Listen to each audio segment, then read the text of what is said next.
이번 수련회 기간에도 그런 말씀을 한번 드렸는데, 성경 안에는 이 하시는 모든 것이 다 우리를 향한 메시지가 다 담겨 있습니다. 성경에 있는 내용들, 사건들, 기록들, 모든 것이 하나님께서 우리를 향한 이야기라는 것이죠. 그래서 오늘 우리가 요즘 레위기를 살펴보고 있는데, 레위기도 마찬가지예요.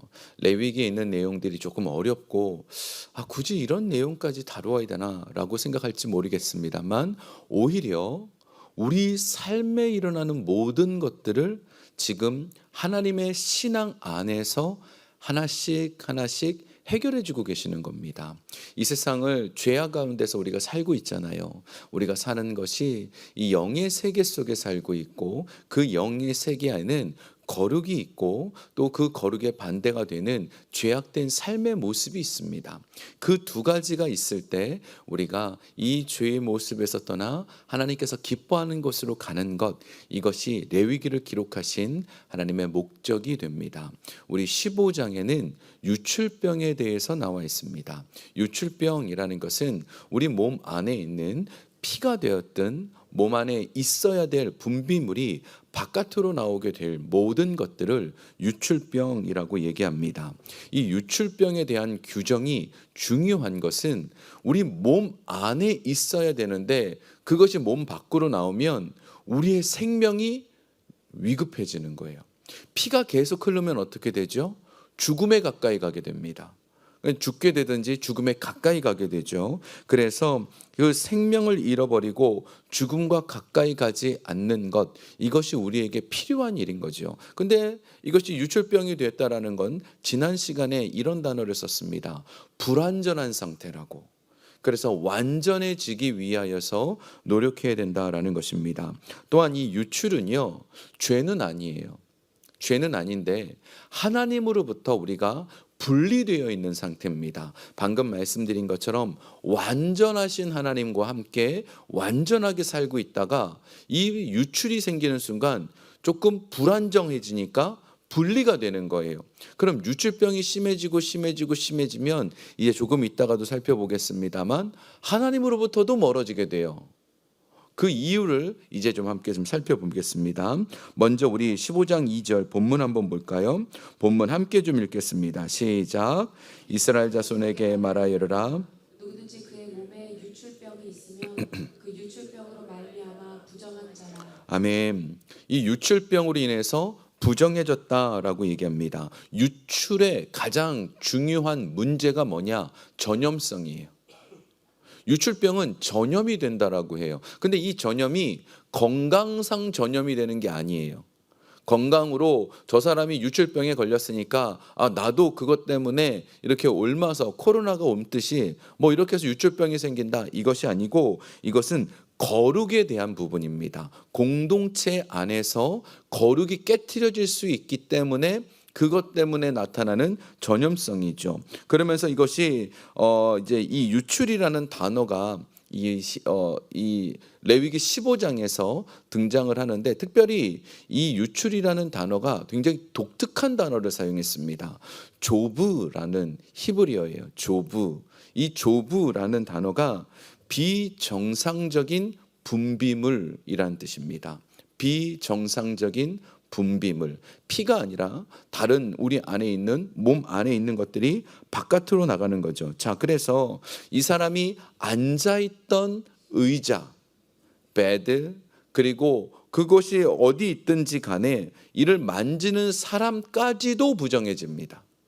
유출병이 있어요. 근데 이 사람이 뭘 만지든지 다 부정해져요. 뭐 그런 거 있죠. 마이다스의 손이라고 그러나요? 미다스의 손이라고. 그 뭐 그리스 신화에 보면 누가 이렇게 만지기만 하면 다 금으로 바뀌었대요. 재밌으라고 한 말인데. 그러니까 그런 것처럼 부정한 자가 다 만지면 다 부정해지는 거예요. 그래가지고 부정한 사람은 어떻게 되느냐? 격리가 되는 겁니다. 격리. 그래서 이 부정한 사람은 어떻게 하냐면 정결의식을 치르는데, 이 부정함이 두 가지가 있어요. 일시적으로 유출한 사람과 장기적으로 계속 피가 나는 사람, 두 종류가 있죠. 일시적으로 잠깐 그런 사람은 하루입니다. 옷을 빨고 몸을 씻고 저녁까지 있으면 그것이 정결해집니다. 근데 장기적인 사람은 옷을 빨고 몸을 씻고 그것이 7일 동안 있어야 됩니다. 그 후에도 또 그러면 또 7일을 있어야 되는 것이죠. 자, 그런데 이게 저녁까지 있고 7일 동안까지 있다라는 게 의미가 있죠. 혹시 생각이 나십니까? 이스라엘 백성들, 유대인들은 하루의 시작이 언제죠? 저녁이에요, 저녁. 우리의 하루의 시작은 아침이라 그러죠. 아침부터 밤까지라고 표현을 하는데 이스라엘 사람들은 저녁부터 아침까지. 그래서 창세기에 보면 하나님께서 세상을 창조하시고 나서 저녁이 되고 아침이 되니 이는 첫째 날이라. 이런 식으로 표현되어 있어요. 처음 들어보시는 것처럼. 그래서 그 이스라엘 백성들에게 있어서는 저녁이 하루의 끝이자 시작이에요. 그러니까 저녁까지라는 것은 이제 하루가 지나갔다는 뜻입니다. 그래서 하루가 끝났으니까 새로운 하루가 시작되면서 이제는 깨끗해진다는 것이죠. 하나님께서 이 부정한다라는 것을 만들어 두신 것은 너가 부정해, 너가 잘못했어, 너가 불안정해 라는 어떤 그것에 대한 정죄가 아니라 깨끗해지기를 원하시는 거예요. 이게 하나님의 목적이십니다. 하나님의 목적은 너 잘못됐어, 너 이것 때문에 부정하네, 나한테 가까이 오지 마. 너 이것 때문에 문제가 있네, 나한테 가까이 오지 마. 이런 것이 아니고 너 빨리 깨끗해져서 나하고 하루를 같이 시작하자라는 거죠. 왜 또 장기적인 유출은 7일일까? 7일은 금방 떠오르겠죠. 한 주가 7일 있습니다.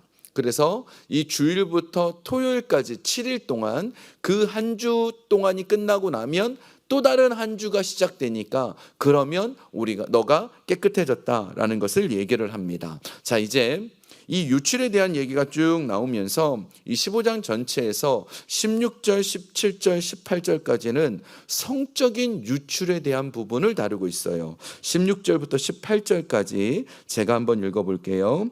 설정한 자는 전신을 물로 씻을 것이며 저녁까지 부정하리라. 정수가 묻은 모든 옷과 가죽은 물에 빨 것이며 저녁까지 부정하리라. 남녀가 동침하여 설정하였거든 둘 다 물로 몸을 씻을 것이며 저녁까지 부정하리라. 아멘. 지금 이 얘기가 성적인 관계에 대한 부분들, 이제 남자와 여자가 성적인 관계를 맺을 때 생기는 그 분비물들에 대한 얘기들을 다루고 있어요. 이 성에 대한 얘기를 이 레위기에서는 여러 번 강조를 합니다. 왜냐하면 하나님께서 이 세상을 창조하실 때 생육하고 번성하라, 땅에 충만하라 라고 한 것은, 성이라는 것은 하나님이 주시는 선물입니다.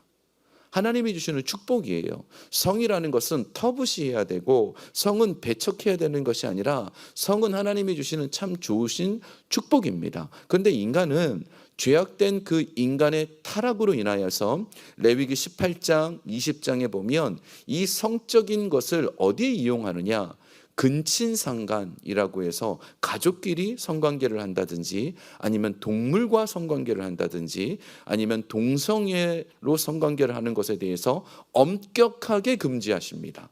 그러면서 이 얘기를 했을 때 이 성에 대한 얘기를 지금 다루고 있는 것이 지금 이 레위기에 나와 있는 모든 것이 우리의 삶이기 때문입니다. 혹시 지난 시간에 먹는 것에 대한 부정함을 우리는 살펴봤죠. 뭘 먹으면 되고 뭘 먹으면 안 됩니다. 돼지는 먹으면 안 되고 소는 먹으면 됩니다. 이런 것들에 대한 규정이 있었지요. 오늘은 성에 대한 얘기입니다. 그것이 무엇인가 하면 이 세상을 살아가는 인간의 모습을 다 다루고 있는 거예요. 우리는 먹어야 돼요. 우리는 입어야 돼요. 우리는 또 마셔야 돼요. 우리는 또 자야 돼요. 그런 일상생활에 있어서 모든 것들을 정결하게 살라는 겁니다. 우리가 먹는 것도 정결하게 생활할 때, 그리고 우리가 사람들과 함께 생활하는 모든 것도 정결하게, 그리스도인이라면 삶 속에서 모든 것들이 정결해야 영적인 것도 정결하다는 뜻이에요. 삶과 영은 분리가 되어 있는 게 아닙니다. 세상에서 악하게 살고요, 더럽게 살고 추악하게 살면서 이곳에 와서 거룩하기를 원한다라는 건 그건 어분성설이에요. 잘못된 거예요. 바깥에서도 깨끗해야 여기서도 깨끗한 거예요. 그래서 우리는 그리스도인답게 살아야 된다라고 그러죠. 그럼 바깥에서도 그리스도인답게 행동하고 살고 그리고 남을 배려하고 이해하고 따뜻함을 가지고 사랑할 수 있어야 됩니다. 이 모든 것들을 이 하나님께서는 삶이라고 영적인 것이라고 규정하고 있는 것이죠. 그래서 먹는 것도 성적인 것도 이 하나님께서는 일상생활에서 사람들에게 일어나는 일을 구별해 준 거예요. 자, 우리 이렇게 정결해지자. 우리 이렇게 하나님 앞에 삶도 우리 깨끗해지자. 그러면 하나님께서 기뻐하신다라는 뜻입니다. 또 한 가지, 이제 19절부터는 여인에 대한 유출병이 나와요. 1절부터 우리 18절까지는 남자들이 가지고 있는 유출병이고 그 19절부터는 여자들이 가지고 있는 유출병입니다. 여자들에게는 남자에게 없는 일이 벌어지죠. 한 달에 한 번씩 생리라는 일을 하게 됩니다. 그 생리 현상에 대한 부분도 지금 다뤄주고 있어요. 자, 근데 이것도 이해가 안 되지 않습니까? 아니, 누가 어떤 여자가 뭐 내가 그런 한 달에 한 번씩 생리를 하고 싶어 하냐고, 왜 그것이 부정하냐고 라고 생각을 할 수도 있겠지만, 하나님께서는 이 안에도 하나님께서 우리를 향한 따뜻한 섭리가 담겨져 있습니다. 우리 19절 한번 보겠습니다. 19절 함께 읽겠습니다. 시작. 어떤 여인이 유출을 하되 그의 몸에 그의 유출이 피면 이래 동안 불결하니 그를 만지는 자마다 저녁까지 부정할 것이요. 아멘. 자, 지금 이 생리가 나타났을 때 여자들은 7일 동안 부정하다라고 얘기를 합니다. 이 7일이라는 숫자가 여자가 생리를 하는 그 날짜에 맞춰져 있는 거죠. 그런데 왜 그렇게 되어 있느냐 하면 남성들은 여성보다 성적인 욕망이 훨씬 더 강합니다. 그래서 이 당시에는 고대 사회는 여성을 성적인 착취 도구로 볼 때가 훨씬 많았어요. 그래서 7일 동안 이 생리 기간에는 부정하기 때문에 남자들이 가까이 하지 못하게 해서 여자로 하여금 좀 쉼을 주는 시간이었습니다. 실제로 여자들도 몸의 컨디션이 좋지 않기 때문에 이때 좀 몸을 쉬면서 하나님 안에서 격리하는 거죠. 하나님 안에서 격리하는. 그래서 하나님께서 이 가정에 있는 여성들을 보호하고자 만드신 또 다른 규정이라는 것이죠. 자, 그런데 이것이 한 달에 한 번씩 일어나는 일 말고 사람의 몸에서 이 여성이 피가 장기적으로 유출되는 병이 있습니다. 그것을 성경에서 우리가 잘 알고 있는 것처럼 혈류증이라고 부릅니다. 몸에 있는 피가 계속씩 조금씩 나오는 것. 남자들은 그런 경우가 거의 없습니다. 그런데 여자들은 가끔 그런 경우가 나타나기도 하죠. 질병 때문이기도 하고 여러 가지 이유가 있는데 이 장기간의 그 문제가 있을 때는, 그런데 이 부분을 가지고 하나님께서는 조금 독특하게 다루십니다. 나병 환자들은 어떻게 되지요? 이스라엘이라는 공동체 밖으로 나가서 살았어야 돼요. 그런데 지금 장기간 유출이 벌어지고 있는 여인도 공동체 밖으로 나가야 됐습니다. 이것은 이 여인에 대한 하나님께서 징계가 아니고 이 공동체를 보호하기 위한 하나님의 조치이신 거죠. 왜냐하면 이 여인이 손이 닿는 것마다 다 부정해지는 겁니다. 그래서 치료받을 때까지 이 안으로 들어올 수 없는 상황입니다. 자, 그런데 이 지금 본문에 보면, 우리 이 본문의 말씀이 신약 성경에 보면 예수님께 12년 동안 혈류증을 앓던 여인이 찾아온 사건과 연결이 됩니다. 12년 동안 혈류증을 앓았다라는 것은 아예 이스라엘 공동체 안으로 못 들어왔죠. 이 여인은 아예 못 들어왔습니다. 그뿐만 아니라 가족과도 같이 살지들 못했고, 또 12년 동안 몸에서 계속 피가 나온다라는 것은, 여러분 그 여성분들이 몸에서 피가 나오면 피가 부족해지잖아요. 그럼 빈혈도 나타났을 거고 굉장히 건강도 나빴을 겁니다. 실제로 이 여인이 자기의 병을 고치기 위해서 수많은 의사를 만났으나 재산을 그냥 허비했다라고 성경은 표현하고 있죠. 그래서 의사도 고치지 못했던 사람인데, 자, 그런데 본문에 따르면 이 여인은 예수님을 만지면 안 됩니다. 그 얘기가 25절부터 27절까지 나와 있습니다. 우리 함께 좀 읽어보겠습니다. 25절부터 27절까지입니다. 시작. 만일 여인의 피의 유출이 불결기가 아닌데도 여러 날이 간다든지 그 유출이 지나도 계속되면 그 부정을 유출하는 모든 날 동안은 불결한 때와 같이 부정한즉 그의 유출이 있는 모든 날 동안에 그가 놓는 침상은 그에게 불결할 때의 침상과 같고 그가 앉는 모든 자리도 부정하니 불결할 때의 부정과 같으니 그것들을 만지는 자는 다 부정한즉 그의 옷을 빨고 물로 몸을 씻을 것이며 저녁까지 부정할 것이요. 아멘. 자, 지금 굉장히 중요한 얘기가 나오고 있어요. 지금 이 여인이 뭘 만져도 다 부정해집니다. 특히 그 사람의 옷자락을 만지는 순간 어떤 일이 벌어지느냐? 그 사람이 부정해져서 하루 동안 몸을 씻고 또 옷을 빨고 저녁까지 부정해져야 돼요. 근데 예수님께서는 부정해지지 않았습니다. 왜 그랬느냐? 예수님의 거룩함이, 예수님의 거룩의 능력이 부정을 이겼기 때문입니다. 오히려 지금 마가복음에 보면 마가복음에 이 사건이 기록되어 있는데 뭐라고 표현되어 있느냐? 예수님의 몸에서 능력이 나갔다라고 되어 있습니다. 예수님의 거룩의 능력이 나가서 이 여인을 거룩하게 만들어 버렸습니다. 이 여인의 몸에 있던 혈류증이 말랐죠. 그러면서 거룩해져 버렸어요. 이것이 이 레위기 15장이 지금 이 시대에 더 이상 쓰이지 않는 이유입니다. 예수 그리스도의 거룩함은 우리의 모든 부정함을 능히 거룩하게 바꿔주십니다. 예수님이 십자가에서 한 번 죽으심으로 말미암아 모든 죄가 용서되었고 우리에게 있는 모든 부정함도 단번에 용서받습니다. 그런데 이 15장의 규례가 더 이상 우리와 하나님 사이를 분리시킬 수 없어요. 그래서 지금 바깥에서 뭐 어쩌다가 코피가 좀 났습니까? 그래도 우리 교회 들어와도 돼요. 예배 드려도 돼요. 아무 문제가 되지 않아요. 그것을 가지고 너는 죄다라고 하나님 책망하시지 않습니다. 이미 예수 그리스도의 거룩이 우리 몸 안에 있기 때문입니다. 우리는 예수님의 흔적을 지니고 사는 사람이라고 얘기합니다. 여러분이 지금 이미 예수님을 믿으시죠?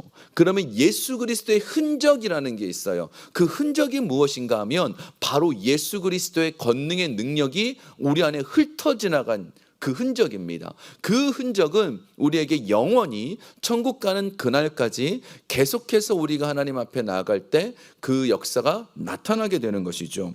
자, 그런데 그래서 이 예수님께서는 이 여인이 옷자락을 만지실 때까지 몰랐을까요? 알았을까요? 아셨습니다. 만지도록 허락하신 겁니다. 만져야 거룩해지기 때문에 허락하신 거예요. 우리가 해야 될 일이 뭐죠? 예수 그리스도를 만져야 거룩해지는 거예요. 우리가 이 자리에 나온 것은 그저 오늘이 수요일이라 시간에 맞춰서 습관을 쫓아온 것이 아니라 오늘 우리는 예수 그리스도의 옷자락을 만지기 위해서 왔습니다.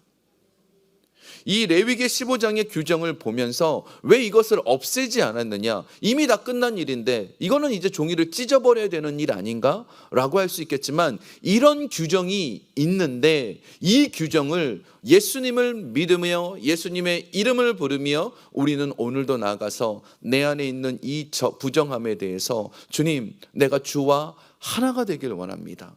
연합하기를 원합니다 라고 고백할 수 있는 기도가 되는 것이죠. 자, 그러면 이 유출병이 또 상징하는 것이 있습니다. 유출병은 걸리면 그 장기 유출병은 공동체 바깥으로 나가줘야 된다 그랬죠. 자, 지금 이 여인, 혈류증 앓던 여인을 생각해 보면 12년 동안 마을 안에도 들어오지 못했지요. 가족들과 함께 터치도 할 수 없었지요. 가족들과 사랑한다 허그도 할 수 없었습니다. 아무것도 할 수 없었습니다. 마음에 상처가 생기는 겁니다. 부정은요, 점점 하나님으로부터 멀어지게 돼요. 우리가 점점 그 죄로부터 또 부정한 것으로부터 세상적인 것으로 자꾸 나아가면 하나님으로부터 멀어지게 됩니다. 멀어지면 자연스럽게 우리에게는 분리라는 현상이 생겨요. 이 강아지를 키우시는 분들이 잘 아는 단어가 하나 있어요. 분리불안이라는 단어예요. 강아지들이 자꾸 떨어지면 애들이 불안해합니다. 그리고는 막 짖고 이상한 행동을 해요. 근데 우리가 그래요. 우리가 하나님으로부터 떨어지면 이상한 행동이 나타납니다. 뭘까요? 얼굴에 기쁨이 없습니다. 무엇을 해도 감사가 없습니다. 점점 분리가 될수록, 그런데 그때 보면 우리가 부정해지고 또 하나님으로부터 멀어지고 있기 때문입니다. 여기 계신 분들 중에 지금 수련회에서 오신 분들이 계셔요. 제가 수련회가 끝날 때마다 항상 느끼는 게 하나 있습니다. 마지막 날이 되면 사람들의 얼굴이 천사처럼 바뀝니다. 그 평상시는 좀 다른 건 아니고요. 더 예뻐진다는 소리예요. 천사처럼 은혜 받은 자의 얼굴이 됩니다. 그런데 이것이 점점점 하나님으로부터 분리되기 시작하면 그 얼굴을 잃어버리게 되죠. 그래서 이 말씀이 기록되어 있는 것은 끊임없이 내가 하나님으로부터 멀어져 있기 때문에 세상에부터 상처되어 있고 그랬던 것에서부터 이제 하나님께 나아갈 수 있는 길을 열어주신 거예요. 예수님이 혈루증을 앓던 여인이 옷자락에 손을 댈 수 있도록 길을 내주셨어요. 예수님이 길이요 진리요 생명이 되셔 주셔서 우리가 이제 그 예수 그리스도 앞에 언제든지 나가면 됩니다. 우리가 지난 레위기 12장에 보면 출산한 여인이 딸을 낳았을 때 60일 동안 격리하게 되어 있고 아들을 낳으면 30일 동안 격리하게 되어 있었던 것 생각나시죠? 딸을 낳았을 때 그 사람들로 받게 되는 그 질시와 여러 가지 모욕적인 말들로부터 구별시켜 주시기 위해서 하나님 그렇게 하셨습니다. 그래서 거룩해진다라는 것은 단순히 내가 거룩해지는 어떤 being, 상태만을 의미하는 것이 아니고 becoming이 돼야 되는 거죠. 그게 무슨 뜻이냐? 내가 조금 노력을 해야 돼요. 거룩해지기 위해서는요, 가만히 있으면 내가 거룩해지는 게 아니고요, 결심도 해야 되고 성숙한 모습도 보여야 거룩의 길로 달려갈 수 있게 됩니다. 정결 의식을 하는 이유가 옷도 빨려면 저 빨래를 제일 싫어하거든요. 제가 결혼하면서 아내한테 한 가지를 얘기했습니다. 다른 건 다 해도 빨래는 안 한다고. 그래서 전 빨래는 안 합니다. 세탁기가 하지만 그래도 안 합니다. 그 빨래하는 거 싫어요. 근데 번거롭잖아요. 모욕하고 빨래하고 이런 번거로운 절차를 거쳐서 정결 의식이 이루어지듯이 하나님 앞에 나아갈 때는 내가 결심하고 결단하고 성숙하고 달려가야 돼요.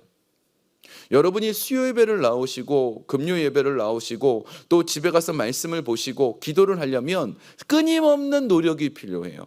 노력하지 않으면 우리는 영적 성숙에 이를 수 없는 것입니다. 말씀을 정리합니다. 예수님의 보혈로 우리는 거룩해집니다.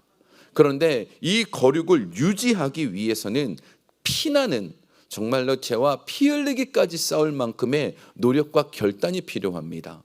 그런데 그 대가는, 그 보상은 정말 꿀처럼 달콤합니다. 내가 하나님 안에서 정결해지려고 노력하면 아버지께서 주시는 기쁨 속에 분리되지 않습니다. 하나님이 주시는 은혜 속에 예수 그리스도와 한 몸이 됩니다. 그래서 예수의 영이 느껴지고 예수의 마음이 느껴지고 예수 그리스도의 은혜가 날마다 우리 삶에 깨달아지게 되는 것이죠.